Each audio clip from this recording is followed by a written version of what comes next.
All right, all right, all right. Welcome, family. Welcome once again to another episode of Mosaic.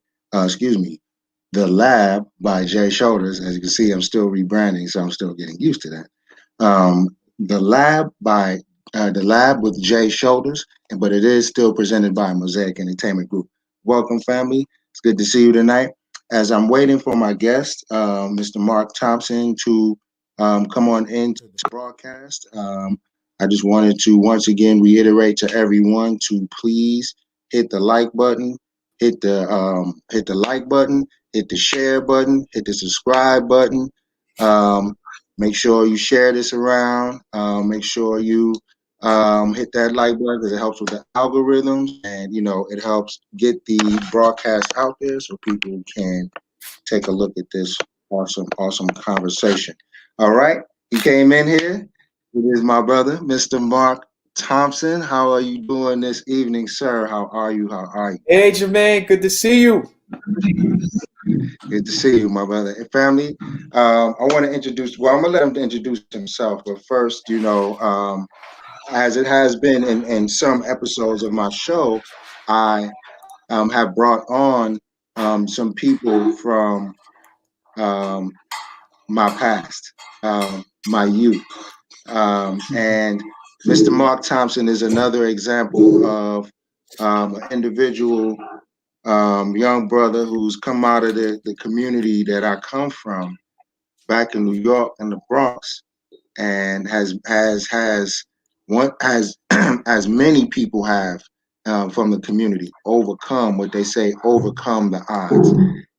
His outcome is not typically what an outcome from someone from our neighborhood usually does. You know what I'm saying? So, without further ado, audience, please welcome Mr. Mark Thompson, minister, and is it safe to say youth advocate as well, Mark? Absolutely, yes. All right. Minister and youth advocate, Mr. Mark Thompson. Everybody, virtual round of applause. Thank you very much for coming on Oh, my show today, my brother. thank you so How much are for having me. Oh, you? things are fantastic. Awesome. So introduce yourself, man. Tell the audience a little bit about yourself, and then we'll dive right in. I'm Mark Thompson. Um, I'm a community advocate, minister, servant to the people of, our community. Really want to see people do well. Come from Soundview Projects, raised in a single parent household. Dad was incarcerated. Mom, has 6 kids, but beat the odds, and just happy to be here on the show. Awesome, man. Thank you very much, man, for taking the time out of your night. I know it's late back there on the East Coast, but hours when we're out here doing the work, for the community. So, Mark, tell my community, man, a little bit of like what you do out there. So, I introduced you as a minister and also as a community advocate. So, tell me some of the things that you're doing, that you're involved in the Beautiful. community, and what you do actually as either a business or as an employment. Good. Currently, I'm the director of business development for a college, where I help people find employment, internships.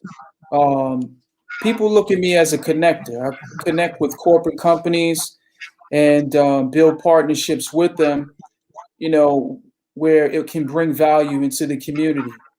Currently with the pandemic, it's so vitally important to be able to foster relationships with businesses.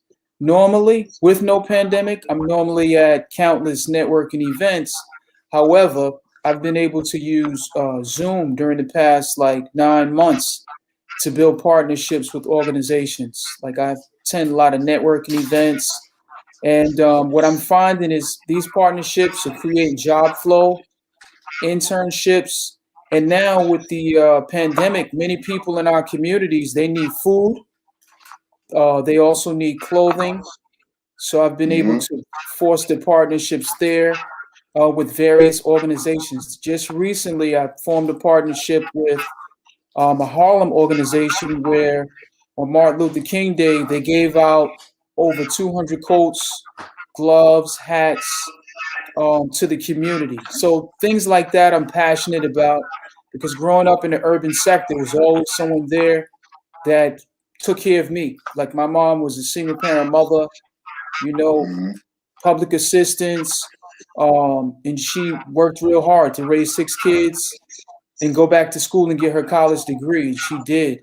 But I know during that particular period, a lot of times mom didn't have money to send me to camp, and somebody always stepped up and blessed me so I could go to camp. And not only did they open up opportunity for me to go to camp, they also, pay for my items that I needed. You know, Mm. toothbrushes, soap. I mean, always been blessed. And even when I went to the university, I went to Fordham University. Fordham was gracious enough to, pay 90% of my education. They paid for all my books. So that's what I mean about always being put in a position where I was blessed. So now I've always felt like this is my opportunity to give back to my community. So seeing young kids do well, like we formed some partnerships with the Brooklyn Nets, where like for the past few years we've taken like 30 plus kids to the Brooklyn Nets games. My pastor, Reverend Earl Jones Sr. at First Calvary Baptist in Brooklyn, he's a tremendous leader, but following his lead, it's important to him to serve our community. And I've, been under his tutelage for a couple of years. So that's why I'm really passionate about helping our community as well. All right, brother. So what?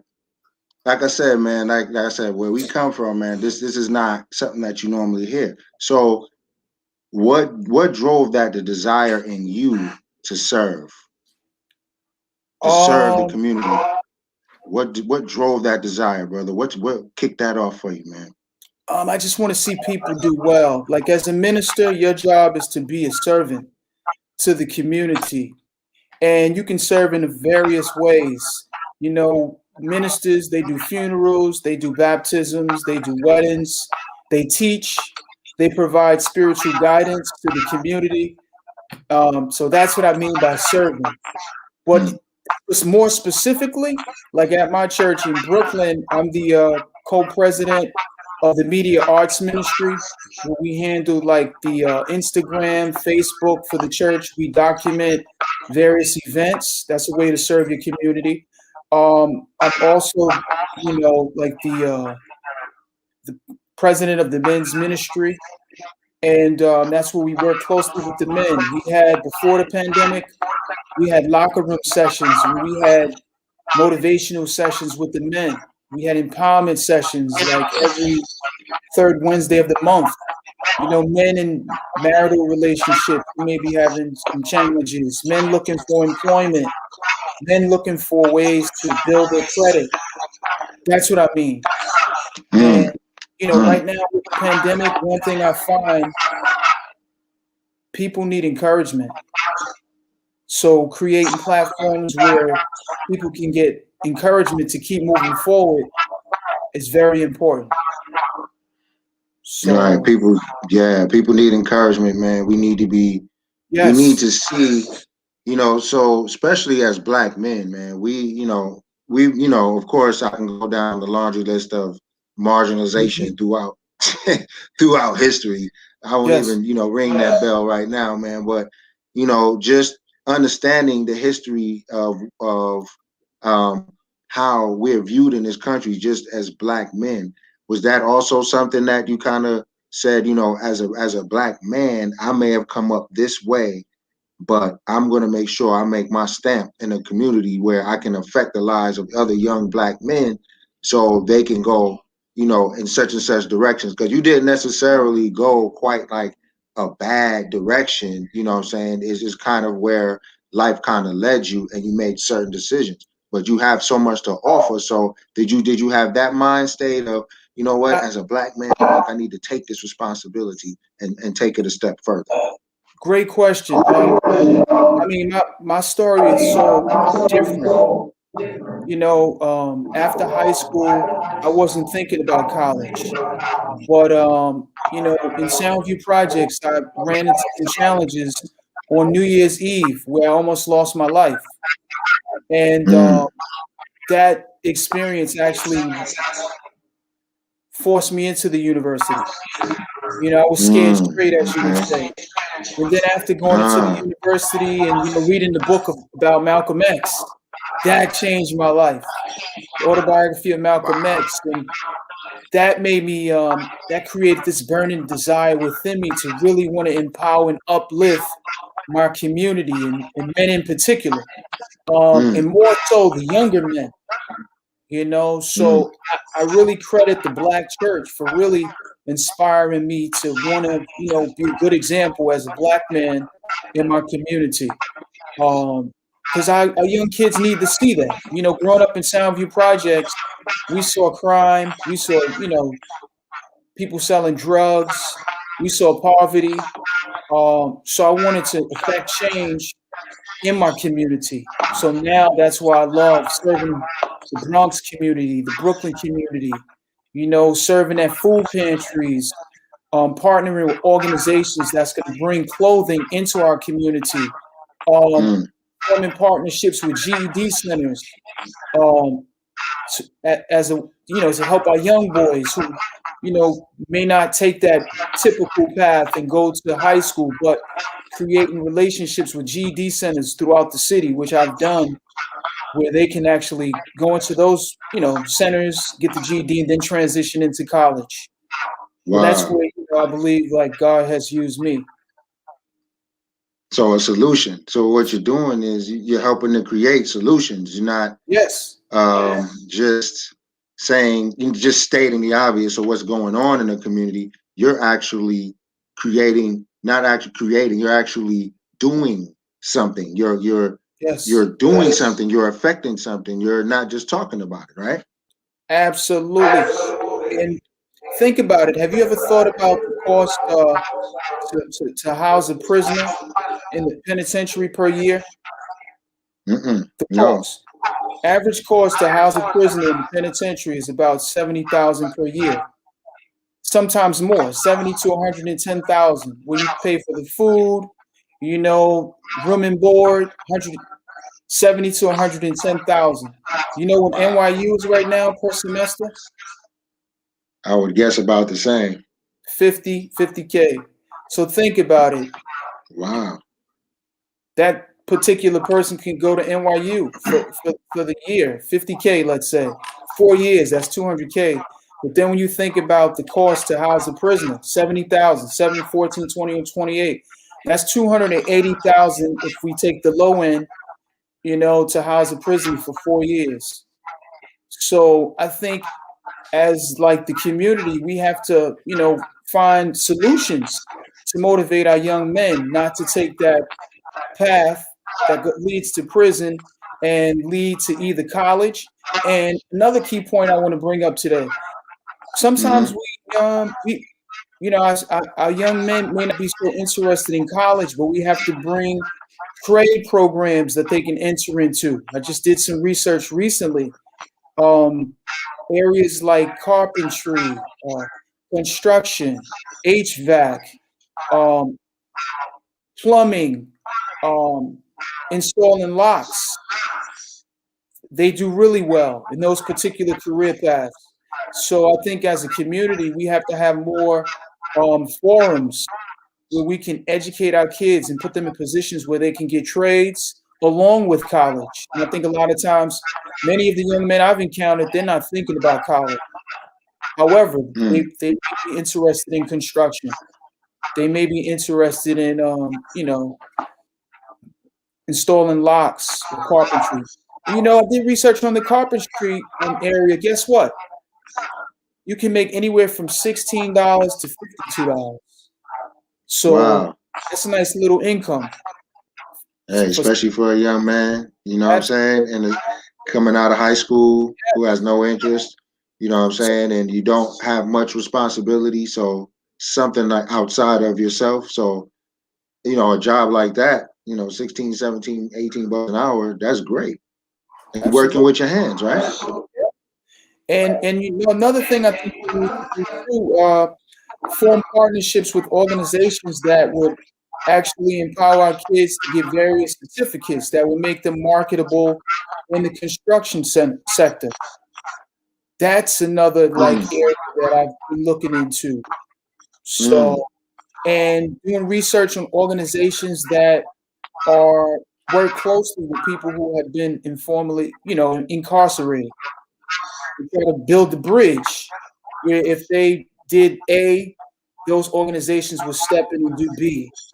So, and I mean, I work in the educational sector, so I support like students who pursue the bachelor's degrees and associate degrees and MBA degrees as well. So, which are Wow, basically man. So looking at it in their various perspectives. right, man. So we can't, man. That takes us out of the mind state of that we have to follow this mold of graduating high school, going straight to college, going to work for someone else, clocking in for 80 hours or 40 hours a week.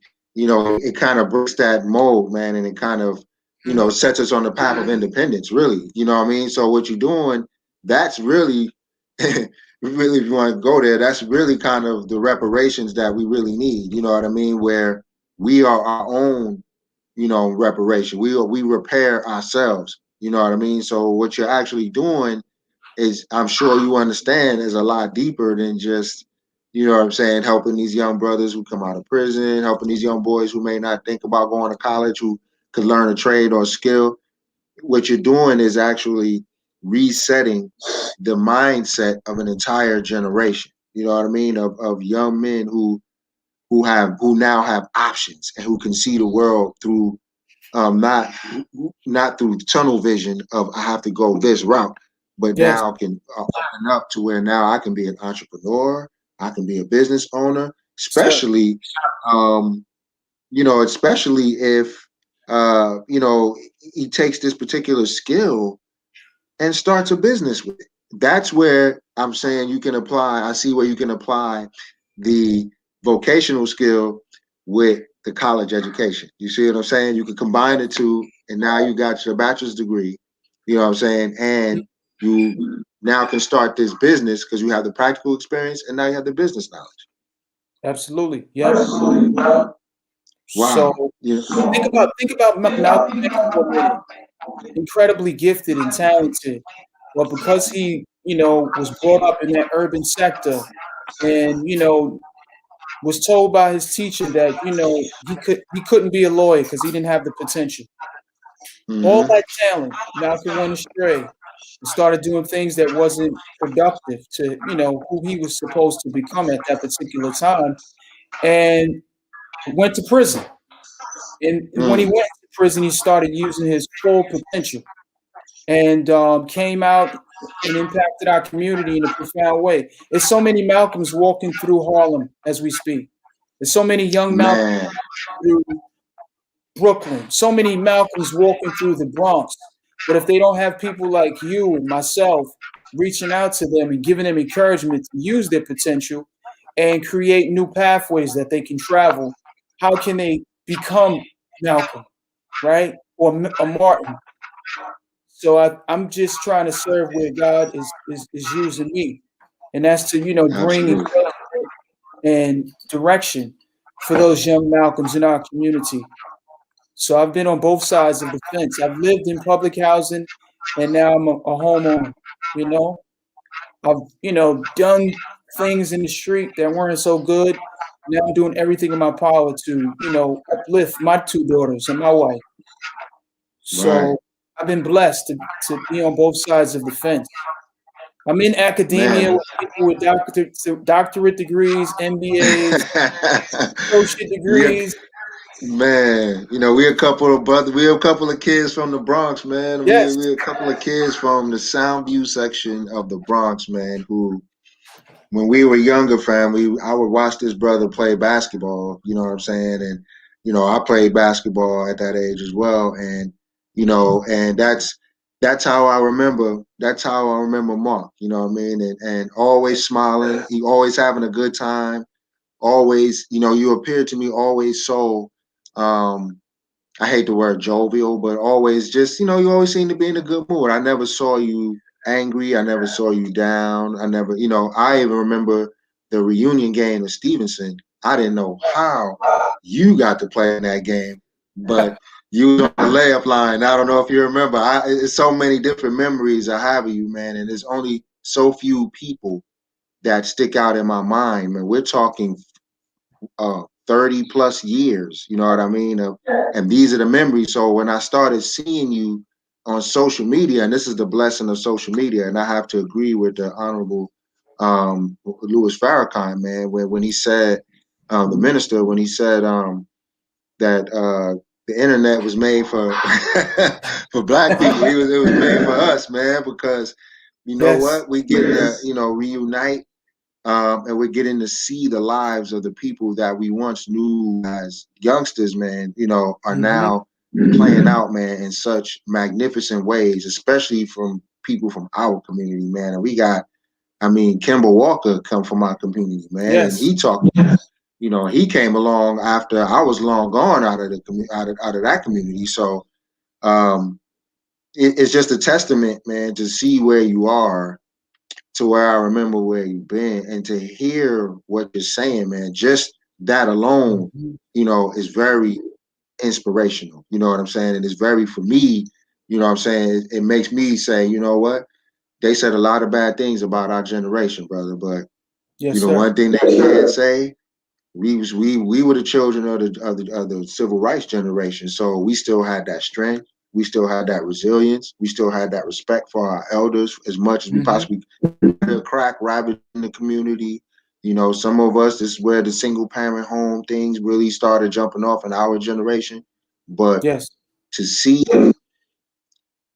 just because you come from that community don't mean that you're of that community. You see what I'm Yes. saying? And And, it's and just a testament to you, my brother. thank you so much. And I really give credit to we had some pillars in our community. We stand on their shoulders, like Miss Tate, Miss Fleming, Mrs. Mm-hmm. Coleman. These were individuals Mm-hmm. in our community who came and got us and took us to like summer jobs, took us to summer lunch, took us to Kips Bay Yep. Boys Club. We stand on their Yep. shoulders. People like Bear Trenton Mountain. Tate, right? Trenton Yeah. Tate set the example. He told us, if you go to college, you can make something out of yourself.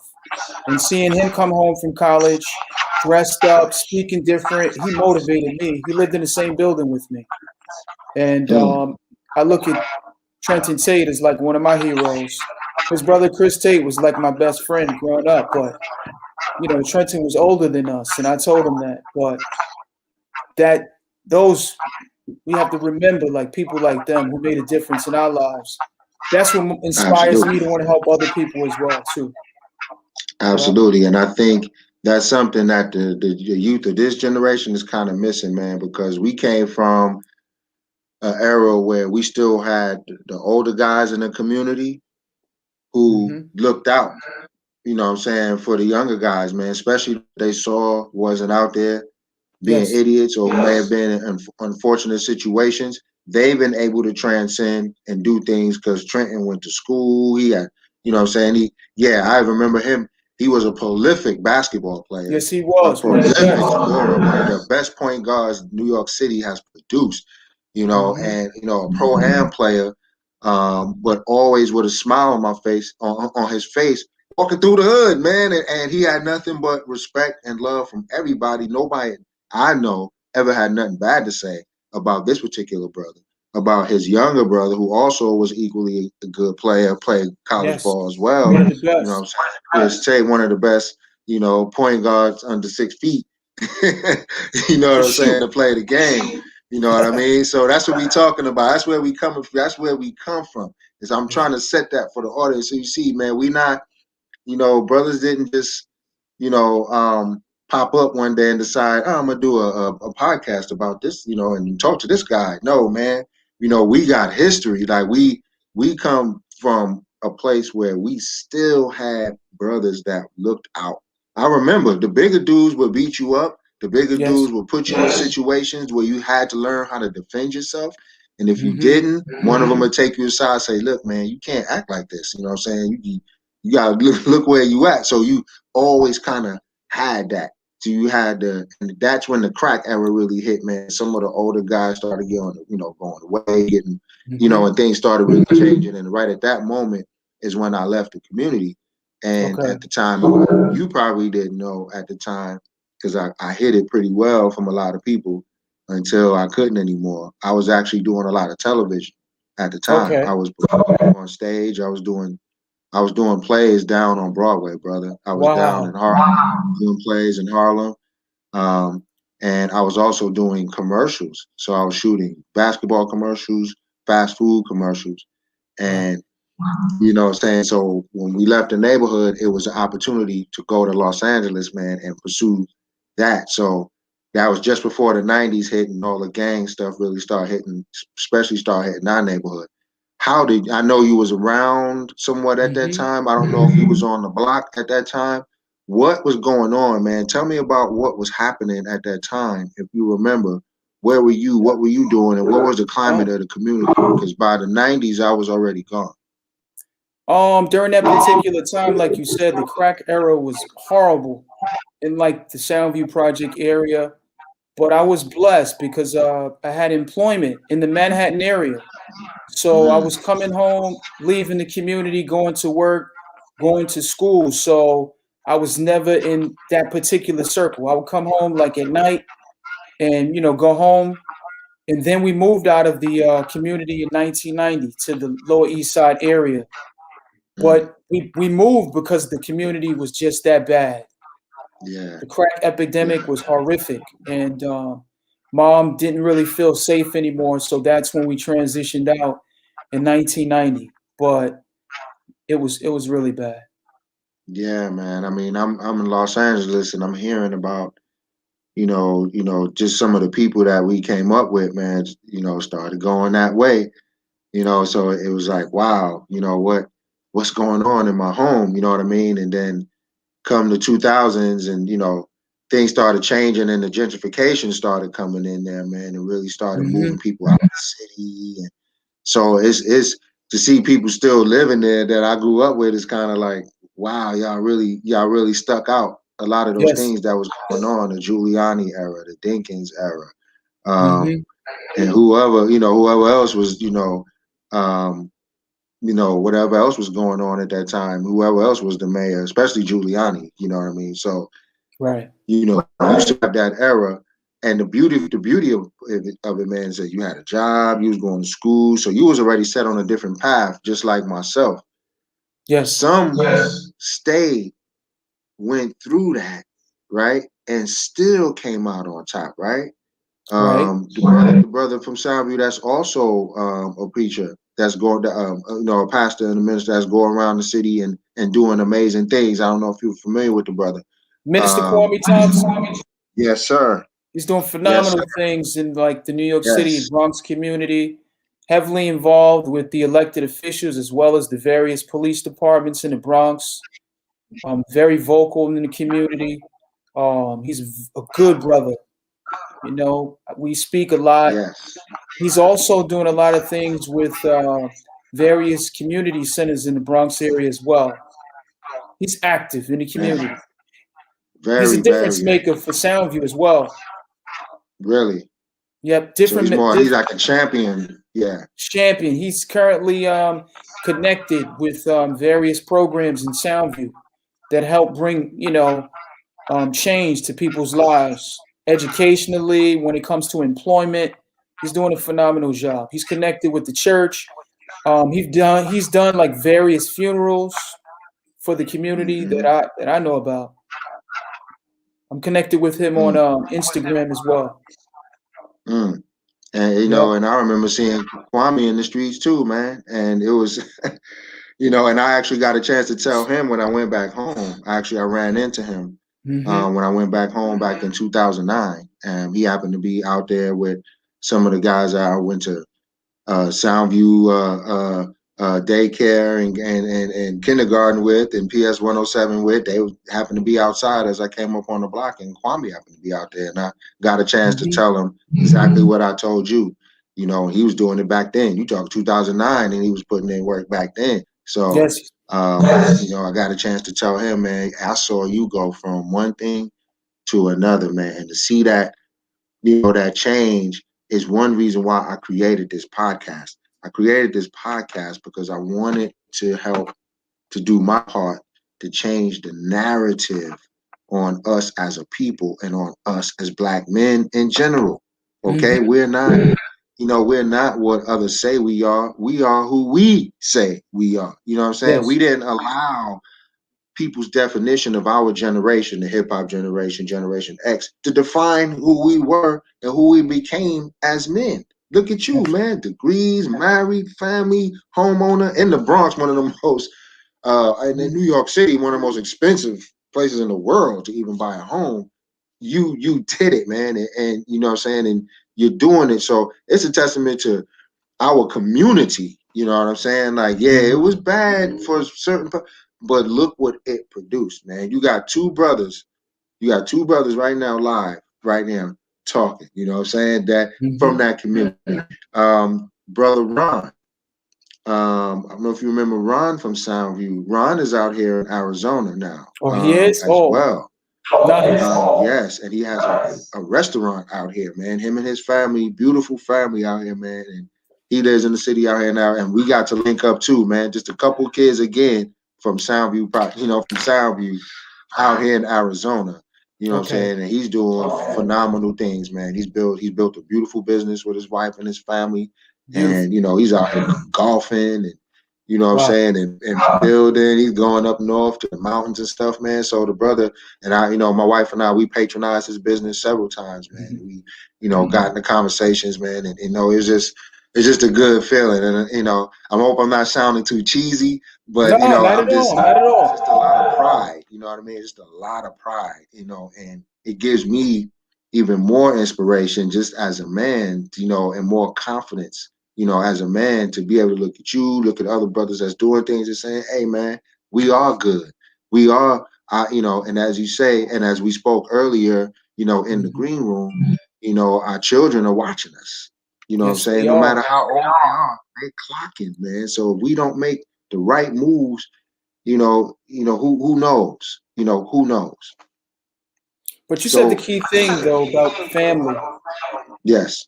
That is so vitally important. Family, like strong families, you can change a community if you have strong families. And if you have faith, I mean, you can definitely change communities.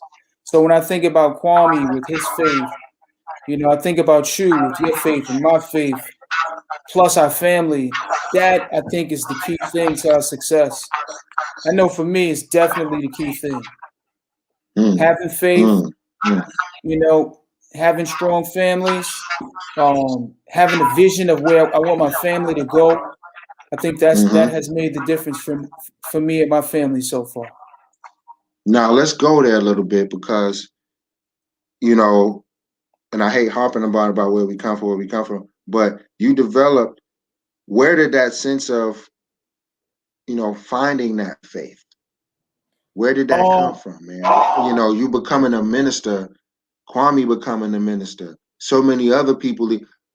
But for you in particular, for you to become a minister, what was the impetus to make you say, I need to pursue God, I need to pursue a spiritual path, and then turn that into real? Because that what you're doing is what Christ actually did.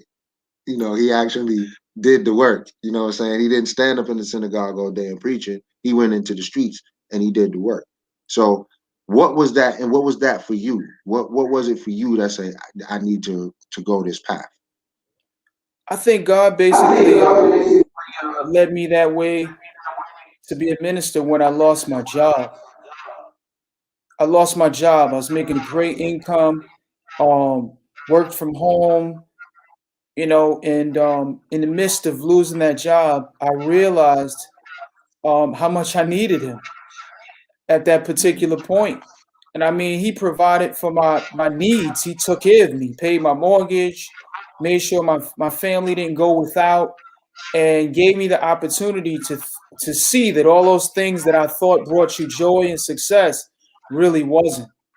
And Mm, that's when I started, heading towards the ministry. And I, I've been with him ever since. And I Mm, had this passion to serve and give back to my community. And that's what I've been doing ever since. It's being a servant. Being a minister is about being a servant to your community.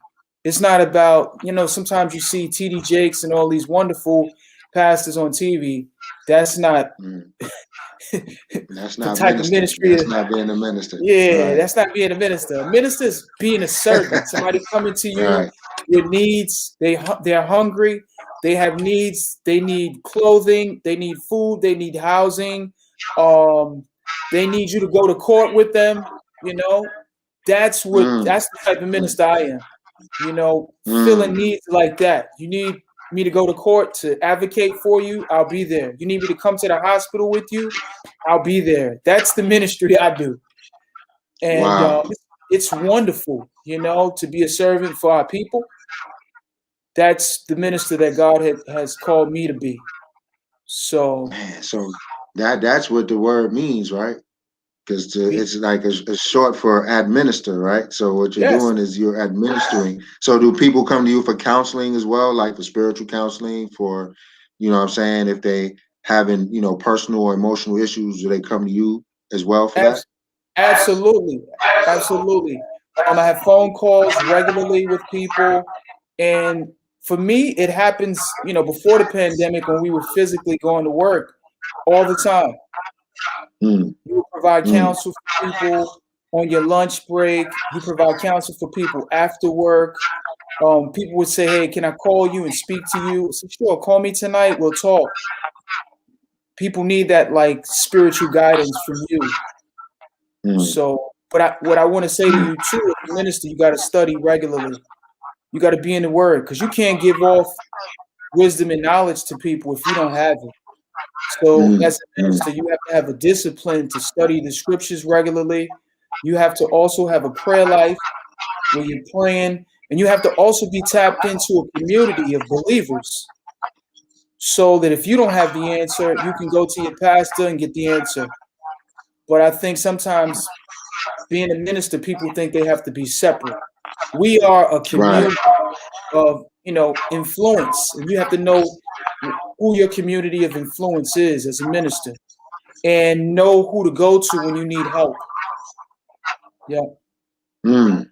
Mm. You just kind of gave me something, man, where you kind of actually you just gave me a new understanding of what because I would use those terms to not interchangeably, Mm-hmm. and it kind of hit me that they're actually a pastor is something different than a reverend. That's something different, and a minister is something different, right? So Yes. these are different functions within this particular body of spirituality. I get it now. Okay, Yes. so Mhm. it seems to me that ministering would be, you're kind of, especially for a community, you know, for lack of better terms, like the go-to guy, like someone that, people could go to lean on. Um, Yes. wouldn't it be wonderful if there were 100 ministers? You, You know what you, I'm saying? you Right brought in up a your great immediate point. area that did just as much as you did. You know what I mean? Wouldn't that be something? Because isn't that something that our people need right now? I have to tell you, you just brought up a great point. There is a group of ministers. You have like the ministers associations. That's why I think Mm, it's important as a minister to be a part of those because you have like a cadre of ministers who attend different churches.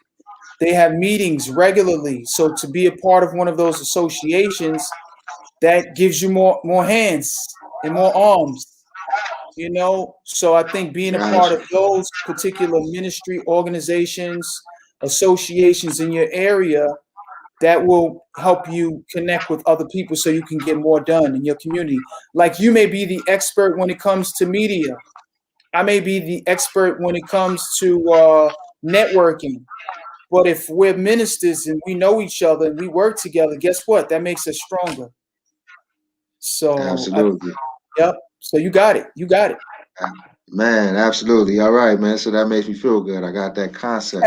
Man, it's this conversation is just so enlightening for me, and I had a feeling it would be. I really Thank did, you man. for having me today. So, man, brother, you really helping me out. So to kind of wrap up, as we're getting close to the time, um, I wanted to talk about real quick, man, this COVID thing, man, and what's going on right now in the city. I know I'm here in Arizona, and it's a pretty big hotbed out here. There's a lot going on out here as far as COVID. Um, how has that impacted, you know, what you do, how you reach out to the youth, or has there been an impact at all? How's this COVID thing been, man, in the city? Because, looking at your mayor, I'm like, what is this guy even talking about? Or your governor, rather. What is this guy talking about? So Currently, what? mhm. Hmm? Currently, in the early stages of the pandemic, it was really difficult, but you have to be very strategic now in the New York City sector Hmm. and still do business, but learn how to do business in creative ways. Like I've used Zoom for the past 9, 10 months Hmm. because without Hmm. Zoom, I don't think I would be working like a 9 to 5 job. But I've been working from my home for like 10 months. And, I'm thankful for Zoom, Same here. Hmm. but that platform has been amazing for networking events. I've done like empowerment events, employment readiness workshops for my community, resume writing workshops, LinkedIn workshops. I had like a George Floyd Zoom event. I had almost 100 people on the Zoom session talking about the George Floyd case. So I think Wow. right Okay. now you got to be very strategic Mm. to get things done in during COVID-19. And I think New York City is doing that. New York City is resilient. Hmm. It's a resilient Hmm. like place. Yeah, Right it now is. you can't really dine in at restaurants in New York City, which is sort of sad. You can purchase your food and leave, but we're making the best of what we have. I think our mayor, our governor is doing the best that he possibly can. And I think our safety, is the number one thing that's really important to him to save lives. So, and I think he's doing Have, a great job. have you had any personal impact? Have you had any Oh, personal impact with great that? question. I lost 4 family members to the virus. I've Wow. done Okay. 5 funerals, Mm. for family members as well as my community. But I've been resilient. It's been tough. I've had some highs Mm. and some lows during the pandemic, but my faith has kept me really strong and has helped me Awesome. persevere through the rough patches. Because it was a period where we Awesome. lost like 4 family members back to back to back, but we're still standing. Mm. Mm. Mm. Yeah. Man, I'm gonna tell you, brother. You know what? I see this as a prelude of things to come. To Yes. be Thank you honest for with you. having me. Oh man, absolutely, man. And I want to have more conversations with you, and with other like-minded brothers as yourself. And I want to start creating kind of this forum for us as Black men to kind of really just get together and have these types of conversations, man. Because we can't worry about what's going on so much out there when we got so much to work on within our community. You feel Yes. what I'm saying? So, I brother Mark, appreciate you thank you so changing the much. narrative. Thank you. Absolutely, man. Please let the community know, my audience know where they can reach out to you in case they want to help in some kind of way, follow what you're doing, let them know where they can find you and Okay. any projects you're working on right now, and Beautiful. you can close us out. I'm actually can be reached on IG. I dare you to dream on IG. They can reach me on Facebook at Mark Thompson, Marc Thompson. They can reach me on LinkedIn at Mark Thompson, Director of Business Development, or by email, Thompson,